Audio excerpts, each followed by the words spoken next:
बेटा एरोमेटिसिटी एक, जब कंपाउंड पहली बार एक टॉपिक तैयार किया गया, उसकी वजह सिर्फ एरोमेटिक कैरेक्टर था, अरोमा था। ऐसे कंपाउंड जिनका अपना स्पेसिफिक पिक्यूलियर अरोमा होता, हर किसी कॉमन मैन को फिनाइल की स्मेल पता है, नैफ्थलीन बॉल्स की स्मेल पता है, they are aromatic compounds. Aromatic compound means the compound which has their own peculiar aroma. Vanilla की स्मेल सबको पता है, vanilla is ice cream flavour, but it is an organic compound. Aldehyde है ये जो बेंजीन पे लगा हुआ है, तो वो वैनिलिन कंपाउंड है। तो एरोमेटिक कंपाउंड जब पहली बार सोचा गया तो उन्हें नाम एरोमेटिक क्यों दिया गया? क्योंकि उनका अपना पिक्यूलियर अरोमा होता है। जैसे जैसे हम डीप में जाते गए हमने देखा उनमें एक्स्ट्राऑर्डिनरी स्टेबिलिटी होती है, तो हमने उसको एक अलग आर्टिकल बना दिया, compounds containing aromatic character having extraordinary stability. तो हम जब टॉपिक पढ़ते हैं एरोमेटिक, तो हम तीन चीज़ों को कवर करते हैं, aromatic, anti aromatic, non aromatic. Aromaticity base है और दोनों उसकी एप्लीकेशंस है। लिखे, aromatic compounds have extra stability, aromatic compounds have extra stability,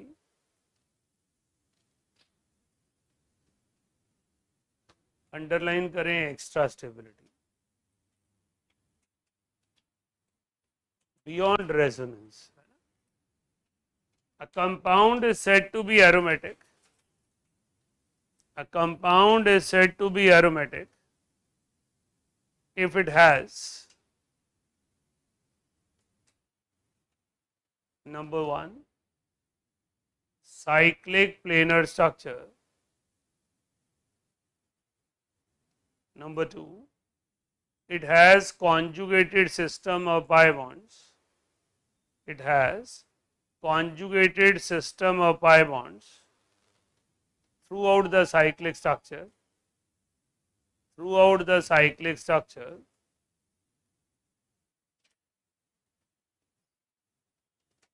number three, it must possess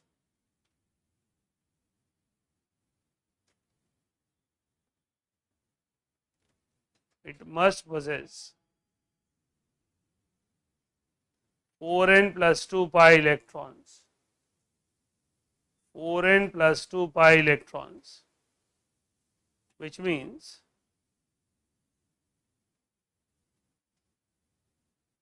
it must follow Huckel's rule.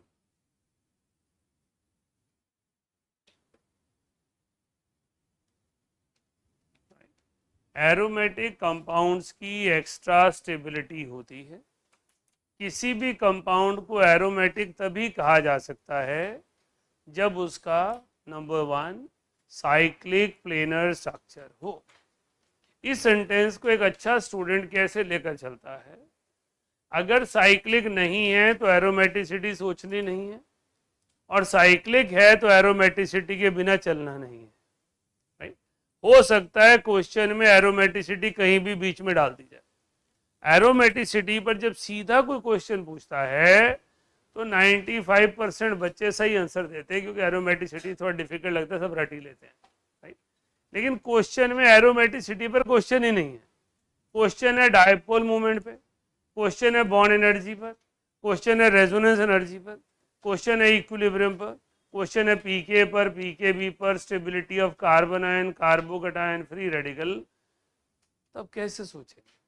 तो एक स्टूडेंट को ये मान के चलना है साइक्लिक पर क्वेश्चन है तो एरोमेटिसिटी चेक जरूर करनी है। Right? Number two, it has conjugated system. Conjugated system is resonance, पाए सिंगल पाए, पाए सिंगल नेगेटिव चार्ज, पाए सिंगल पॉजिटिव चार्ज, तो एरोमेटिसिटी होने के चांसेस हैं। अब साइक्लो एल्केन्स पर क्वेश्चन है, क्यों एरोमेटिसिटी सोचूं? होगा ही नहीं। एक पाई बॉन्ड है, दूसरा है ही नहीं, तो एरोमेटिसिटी क्यों सोचूं? होगा ही नहीं। एरोमेटिसिटी वहीं होगी जहां कॉन्जुगेटेड सिस्टम होगा। तो हमने अपने लेवल को इस लेवल पर लेकर आना। यहाँ प्लेनर वर्ड का रेलेवेंस ये है, अगर एक साइक्लिक स्ट्रक्चर 8 या 8 से ज़्यादा कार्बन का है तो प्लेनर होता ही नहीं, राइट? चाहे वो कॉन्जुगेटेड सिस्टम ही क्यों ना है, उसमें प्लेनरिटी नहीं आती। इसलिए जब कार्बन ज़्यादा होते हैं तो वो बाईसाइक्लिक हो जाते हैं, इकट्ठे जुड़ जाते हैं। 5 कार्बन से 6 कार्बन से ऊपर हुए, आपके पास एजुलिन है 7 और 5 कार्बन का रिंग है, नेफ्थलीन है 10 कार्बन है लेकिन 6 एक में 4 दूसरे में, तो आपके पास एरोमेटिसिटी के लिए साइक्लिक प्लेनर स्ट्रक्चर चाहिए। 8 और 8 से ज्यादा कार्बन वाला सिंगल साइक्लिक स्ट्रक्चर प्लेनर होता ही नहीं, राइट? लास्ट जब हमने सोचा रेजोनेंस पढ़ लें सब कुछ करें, तो हमारे पास एक्स्ट्राऑर्डिनरी स्टेबिलिटी में एक पैटर्न नोटिस किया गया। हक्कल ने उसे याद रखने के लिए 4n+2 बना दिया। जितने बच्चे एरोमेटिसिटी से डरते हैं वो n को रिंग में ढूंढते हैं, रिंग में है ही नहीं, राइट? 4n+2 पाई रूल इलेक्ट्रॉन रूल तो याद करने का तरीका है कि आप गड़बड़ ना करें। 4n+2 पाई कहता है स्ट्रक्चर मेरे सामने कोई नहीं है, मुझे कोई लेना देना नहीं है, मैं n की अलग अलग होल नंबर वैल्यूज डाल के इंक्लूडिंग 0 सिर्फ कैलकुलेट करूंगा।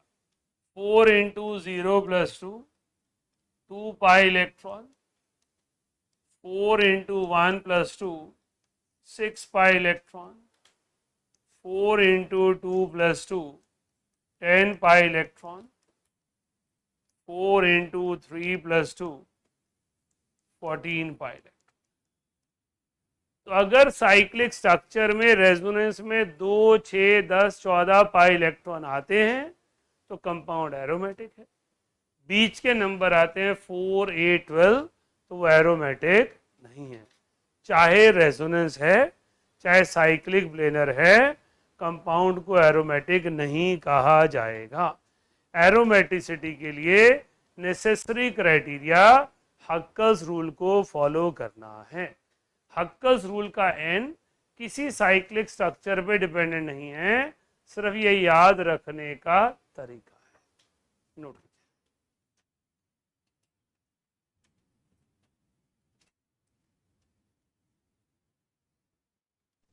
सर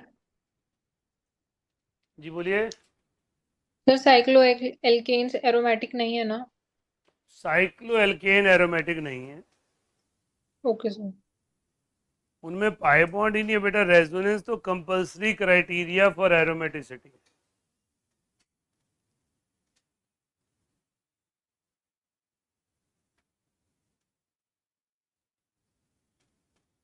हो गया?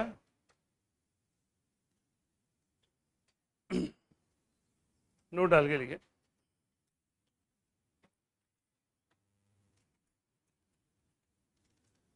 3 पॉइंट लिखने हैं इसमें। If a compound does not possess, if a compound does not possess either of first 2 points,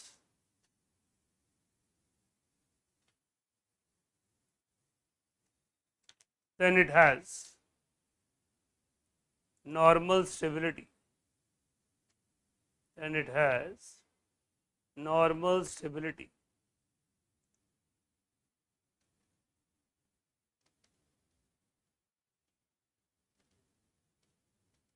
हमने कहा अगर किसी कंपाउंड में फर्स्ट 2 पॉइंट्स नहीं है तो जो नॉर्मल रूल्स ऑफ स्टेबिलिटी होता है वही लगाना है, चाहे वो एंगल स्ट्रेन लग रहा है चाहे रेजोनेंस लग रही है।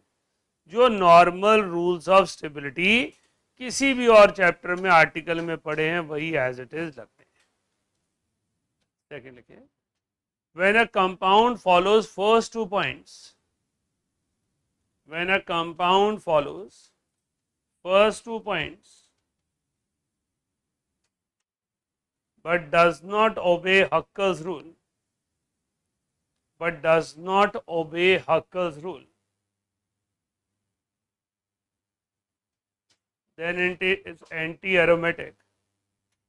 Then it is anti-aromatic. Such compounds are unstable. Such compounds are unstable despite of resonance.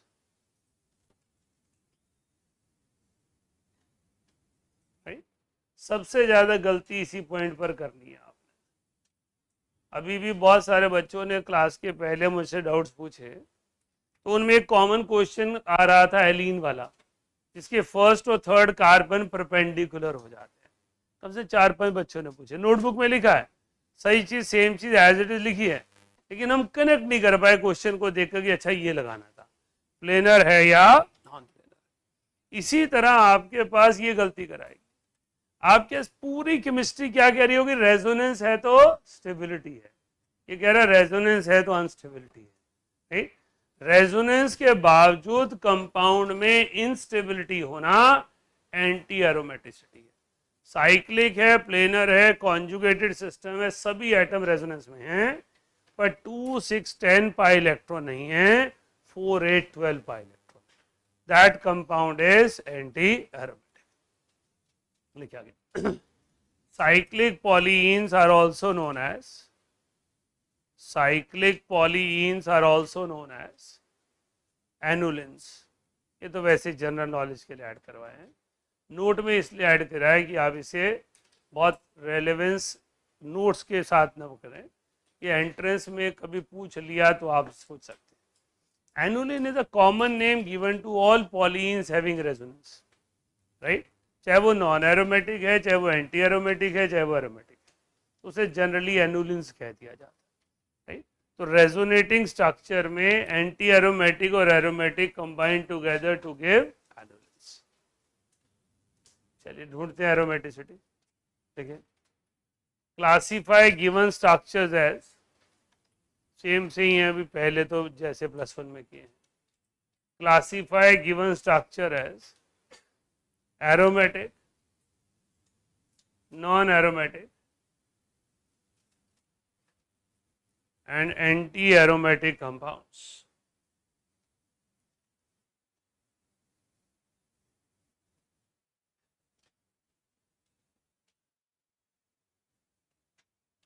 Aromatic, non-aromatic and anti-aromatic compounds.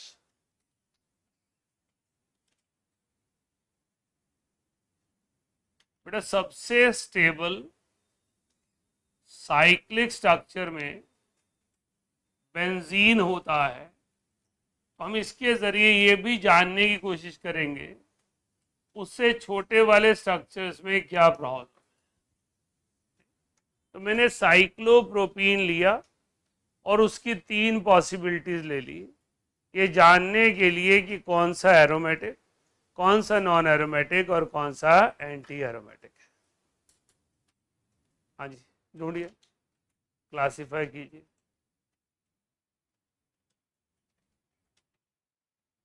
With reason, मुझे खाली आंसर नहीं चाहिए, रीजन चाहिए आपको, क्या लगा, उन पॉइंट्स को कैसे रिलेट किया।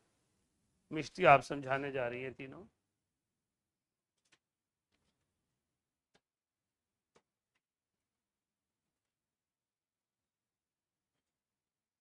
टाइम लग रहा है। Ananya, reason, very good. इसमें ये carbon sp3 non planar carbon है, ये रेजोनेंस ही नहीं होने देगा, नो रेजोनेंस, इसलिए ये नॉन एरोमेटिक है। इसकी नॉर्मल स्टेबिलिटी होगी जैसी होनी चाहिए थी। ठीक है ना। नेक्स्ट,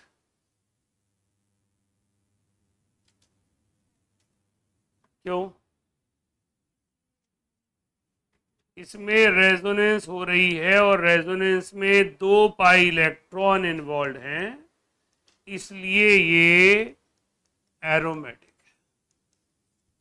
तो साइक्लोप्रोपीन का कार्बोकेटायन एक्स्ट्राऑर्डिनरी स्टेबिलिटी शो करेगा।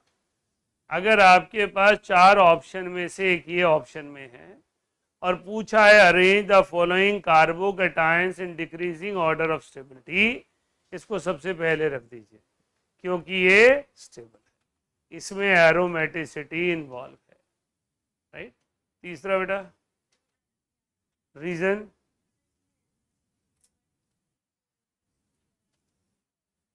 राइट। इसके अंदर 4 पाई इलेक्ट्रॉन, 4 पाई इलेक्ट्रॉन है, इसलिए ये एंटी एरोमेटिक है। What it means, this carbon ion is not ready to be formed. जिन्होंने भी कुछ कॉम्पिटिटिव बुक से क्वेश्चंस किए हैं, कुछ असाइनमेंट के किए हैं, वहाँ क्वेश्चन आ रहे हैं जहाँ पर पूछा विच of the following will easy release H positive, right. H positive release करने क्या बनेगा, कार्बन आयन। ये कार्बन आयन नहीं बन सकता, इसका मतलब ये एच पॉजिटिव रिलीज नहीं कर सकता, क्योंकि इसके पास carbocation carbon ion unstable. Clear हो गया। ये कंपाउंड H पॉजिटिव लूज नहीं कर सकता, क्योंकि अगर लूज करेगा तो अनस्टेबल एंटी एरोमेटिक कंपाउंड बन जाएगा। करिए अगले सेट।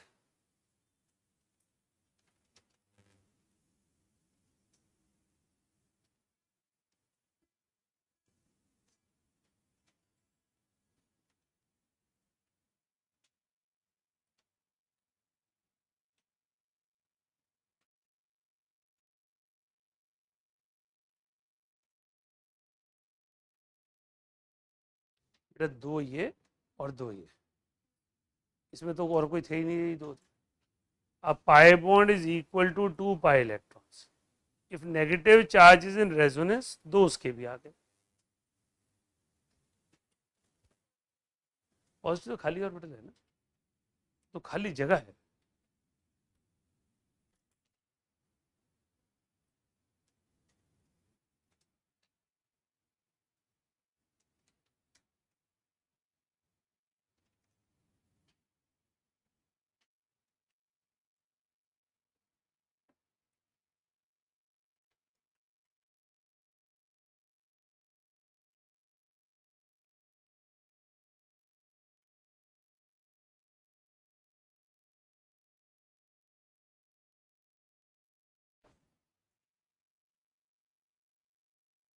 आई शोभित हो गए,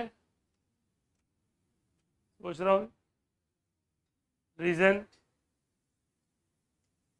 उसमें sp3 कार्बन है, नो रेजोनेंस। ये दोनों कार्बन sp3 है, कोई स्पेस नहीं है। इसी पर्टिकुलर के लिए मैंने आपको सेकंड एक्सरसाइज में रेजोनेटिंग स्ट्रक्चर दे रखे। कुछ बच्चे मेरे पास आए जिन्होंने रेजोनेंस बनाई, मेरे को अच्छा लगा कि उन्होंने गलतियां की, कम से मेरे क्वेश्चन बनाने का फायदा तो।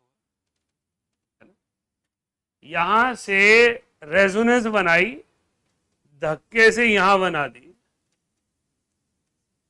और यहां पॉजिटिव क्रिएट, खाली जगह ही नहीं है, कैसे करोगे, राइट। रेजोनेंस पॉसिबल नहीं है, क्योंकि रेजोनेंस के लिए या तो पाई बॉन्ड चाहिए, या पॉजिटिव चार्ज चाहिए, या नेगेटिव चार्ज चाहिए, जिस वजह से पुश मिले, वहां मिलना ही नहीं। तो ये sp3 कार्बन है, रेजोनेंस नहीं होनी है, इसलिए ये नॉन एरोमेटिक है। श्रेयांश सेकंड वन, रीजन, ठीक है। उसके बाद अभी तो एरोमेटिक कह रहे हो, मैं तो ये पूछ रहा हूं अभी, इसमें रेजोनेंस हो रही है, 4 पाई इलेक्ट्रॉन है, तो एरोमेटिक कैसे हुआ,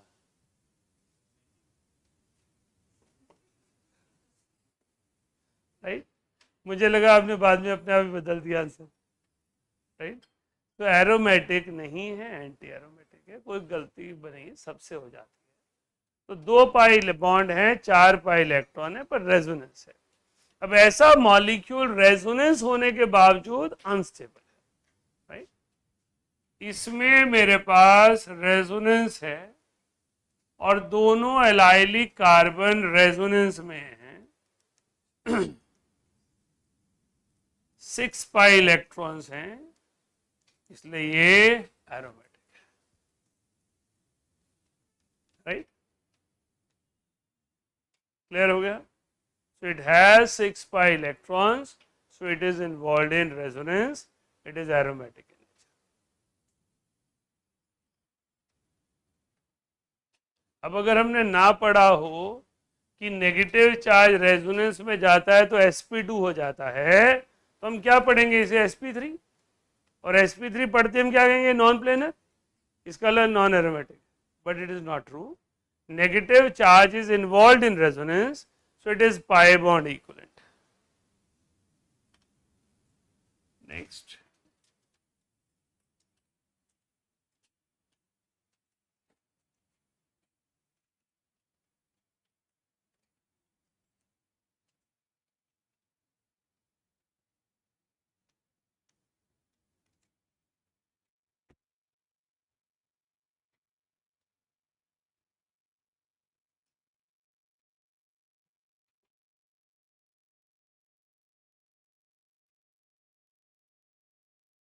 जय, ऋत्विक और यदीश, आपने एक्सप्लेन करना है. पहला जय आप समझाएं.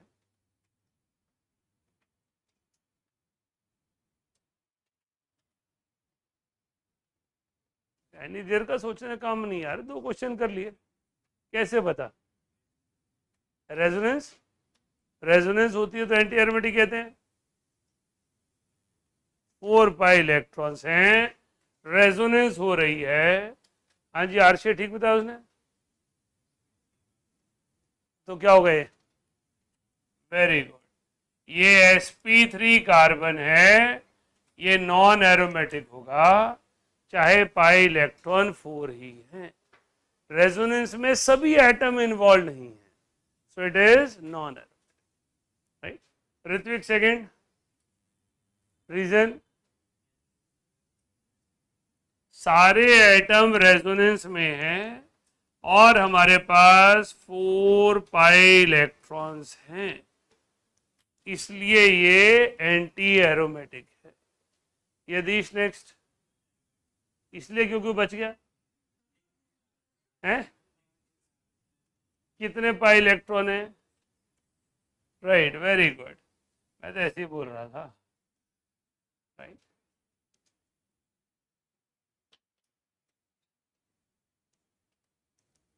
6 पाई इलेक्ट्रॉन एरोमेटिक है क्योंकि सभी एटम रेजोनेंस में है. अब यहां देखिए, साइक्लोप्रोपीन नॉन एरोमेटिक है, साइक्लोब्यूटीन एंड साइक्लोब्यूटाडाइन नॉन एरोमेटिक और एंटी एरोमेटिक है, साइक्लोपेंटाडाइन नॉन एरोमेटिक है, benzene is the first cyclic structure with pi bond which is neutral and aromatic. That's why benzene has extraordinary stability. Right? हमारे पास गलती कहाँ होनी है, ऐसे कंपाउंड, ऐसा कार्बोकटायन जिसके पास 2-2 रेजोनेटिंग पोजीशन है, डबल एलाइल पोजीशन है, फिर भी वो अनस्टेबल कहलाएगा क्योंकि वो एंटी एरोमेटिक है. इसको आप नॉर्मल रेजोनेटिंग स्ट्रक्चर से भी अनस्टेबल कहोगे. अगर ऑप्शन आ जाए, एक तरफ ये कंपाउंड है और एक तरफ ये कंपाउंड है, ये मोर स्टेबल है, ये लेस स्टेबल है, जबकि इसमें ज्यादा रेजोनेंस है, ज्यादा पाई बॉन्ड है, क्योंकि ये एंटी एरोमेटिक है. हाँ जी, कहीं भी घुमा लो, रेजोनेंस तो रेजोनेंस ही है. इसको इधर भेजा, इसको इधर भेज दिया.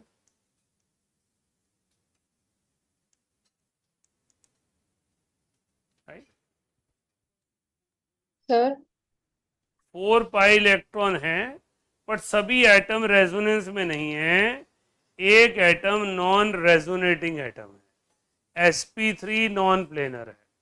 तो सारे एटम क्योंकि रेजोनेंस में नहीं है, इसलिए वो नॉन एरोमेटिक है.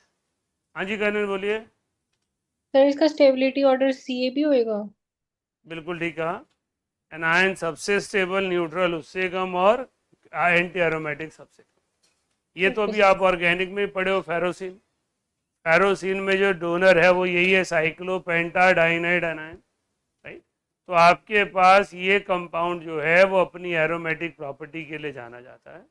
असाइनमेंट में भी 1-2 क्वेश्चन है जिसमें एक ऑप्शन में ये आ रहा है. इसका मतलब एरोमेटिसिटी के कारण ये एक्स्ट्रा ऑर्डिनरी स्टेबल हो जाएगा. क्लियर हो गया. चलो नेक्स्ट. न्यूट्रल कंपाउंड जो एरोमेटिक है, जो हमें पता होना चाहिए और उसमें बेंजीन नहीं है, वो ये compound, it is called azulene.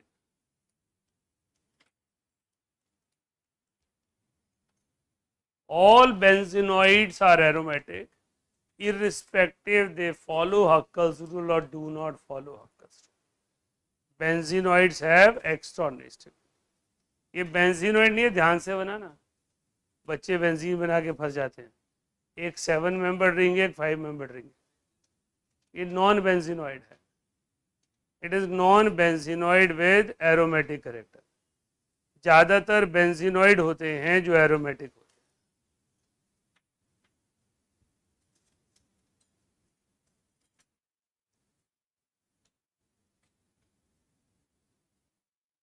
Kanishka, इसका डीबी क्या होगा?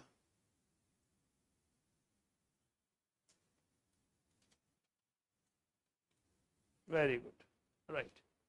सो डीबी इज 7. कितने कार्बन एटम है इसमें?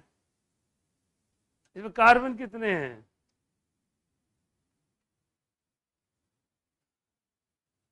कितने कार्बन है? 10 कार्बन है. तो हाइड्रोजन कितने होंगे?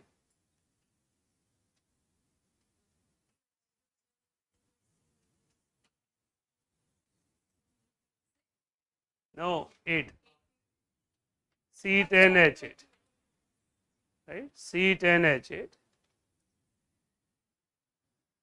राइट. तो हमारे पास एजुलिन जो है वही मॉलिक्यूलर फॉर्मूला है जो नैप्थलीन का है. Naphthalene is C10H8, azulene is C10H8, but that is a benzenoid, it is a non-benzenoid, right? नहीं, ऐसा नहीं कह सकते, बट नॉन बेंजीनोइड्स में एरोमेटिसिटी कम ही पाई जाती है, राइट. ये कहना ज़्यादा सही है कि बेंजीनोइड्स एरोमेटिक होते हैं. नॉन बेंजीनोइड पे कमेंट क्यों करें कि एरोमेटिक है या non aromatic.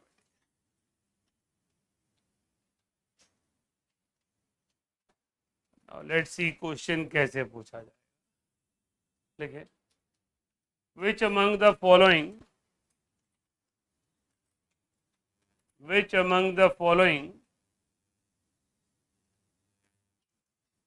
is most protophilic?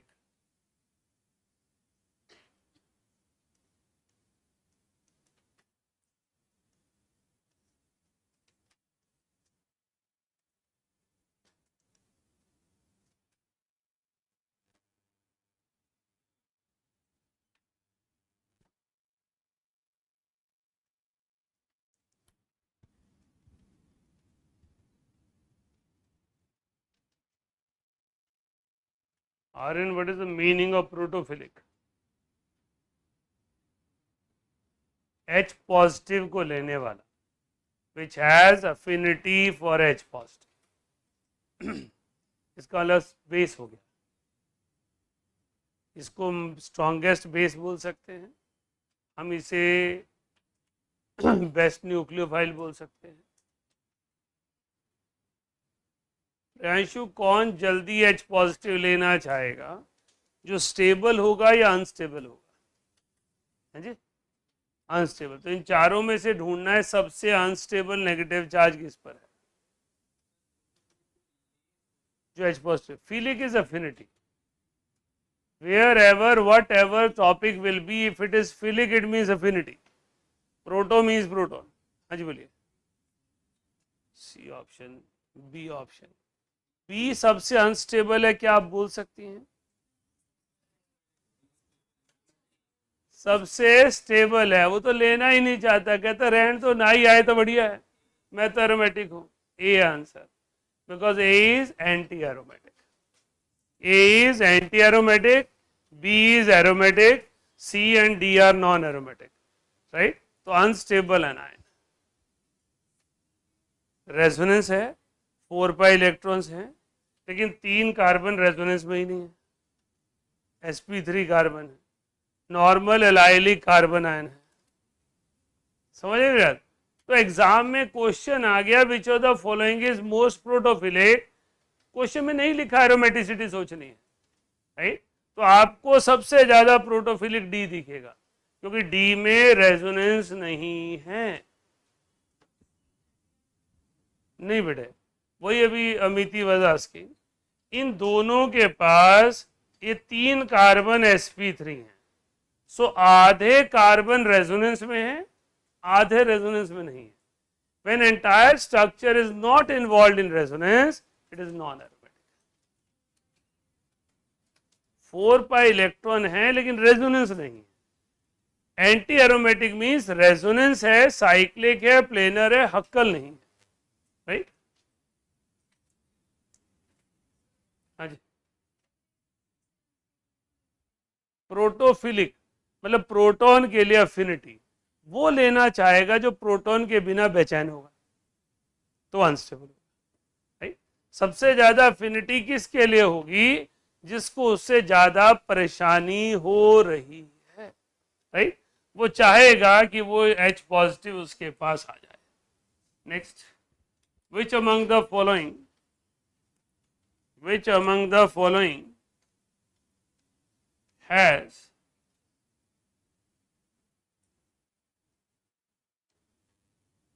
higher value of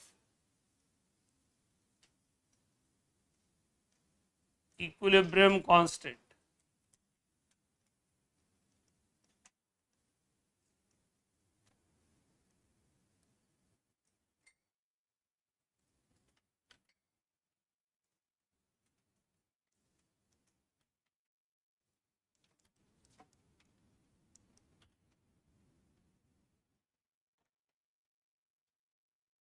K equilibrium 1 और K इक्विलिब्रियम 2 को कंपेयर करना है, किसकी वैल्यू ज्यादा होगी?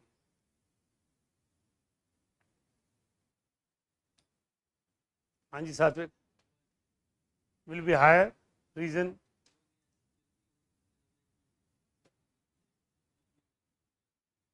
पहले वाला क्यों जाना चाहेगा, right?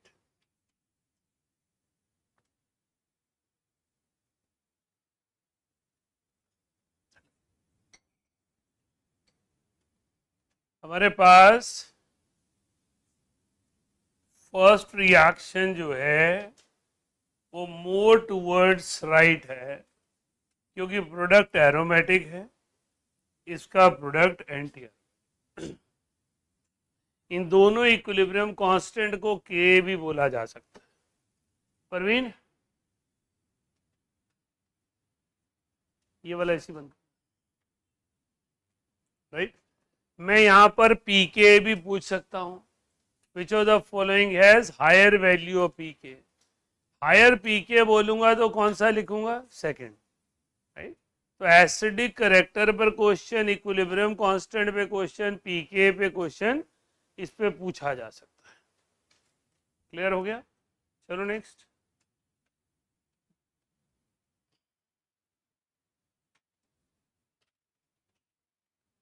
Compound with highest dipole moment is,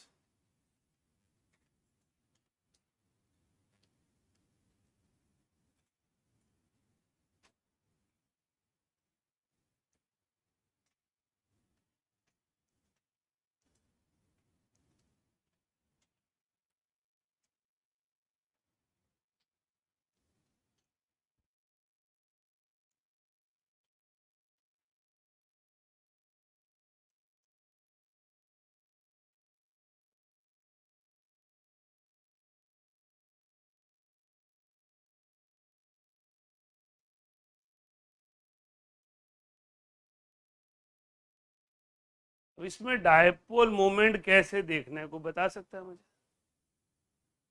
एक यूनिक सा क्वेश्चन है, सीधा rarely you will found in exams. बेटा पोलर पाई बॉन्ड है, it will readily shift toward oxygen. अगर ये नेगेटिव और पॉजिटिव यहीं टिक जाएं तो डायपोल ज्यादा हो जाए। If after shifting of pi bond oxygen and carbon attain stability, then dipole will be higher because permanently positive and negative pole create. तो हमने चारों में पाई बॉन्ड खिसकाकर देखना है कि वो सी पर पॉजिटिव स्टेबल आ रहा है या अनस्टेबल आ रहा है। अगर सी पर पॉजिटिव स्टेबल है तो हायर डाइपोल है, सी पे पॉजिटिव अनस्टेबल है तो लोअर डाइपोल है।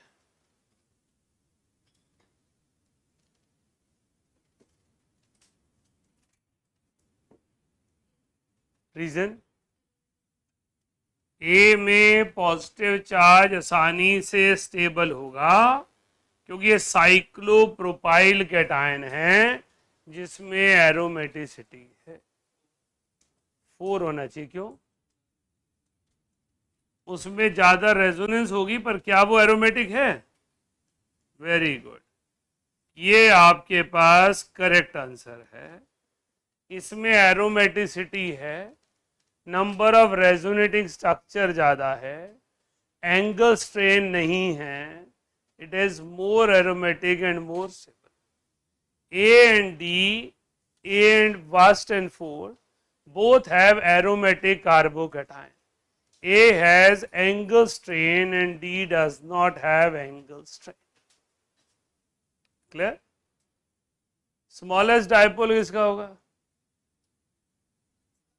थर्ड का, क्योंकि वो एंटी एरोमेटिक है, वो ऑक्सीजन को इलेक्ट्रॉन ले जाने ही नहीं देगा। Now try to see these all 3 questions from your school from entrance point of view. वहां नहीं लिखा एरोमेटिसिटी, राइट? वहां पर तो यही क्वेश्चन ऐसे ही है जैसे मैंने पूछे।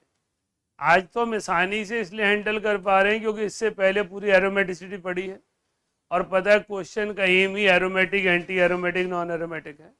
तो माइंड में वही फाइल खुली हुई है और वो हर को ऑप्शन को उसी से एनालाइज कर रहा है। तो आपको एंट्रेंस के लिए जाते हुए ऑर्गेनिक में इस स्टेटमेंट का ध्यान रखना है कि जहां भी साइक्लिक और पाई बॉन्ड आ जाए इकट्ठे, एरोमेटिसिटी चेक किए बिना क्वेश्चन स्टार्ट नहीं करना है। चाहे वो कार्बोकैटायन हो, चाहे कार्बन आयन हो, बॉन्ड लेंथ हो, एसिडिक करेक्टर हो, बेसिक करेक्टर हो, dipole movement, right? Cyclic compounds with pi bond में हैव एरोमेटिसिटी। हो सकता है किसी ना किसी क्वेश्चन में एरोमेटिसिटी का एंगल टीचर ने बना ही लिया हो, तो हमें वो चेक करना है। क्लियर है? So this is all about aromaticity. अभी बुकलेट निकाल लीजिए।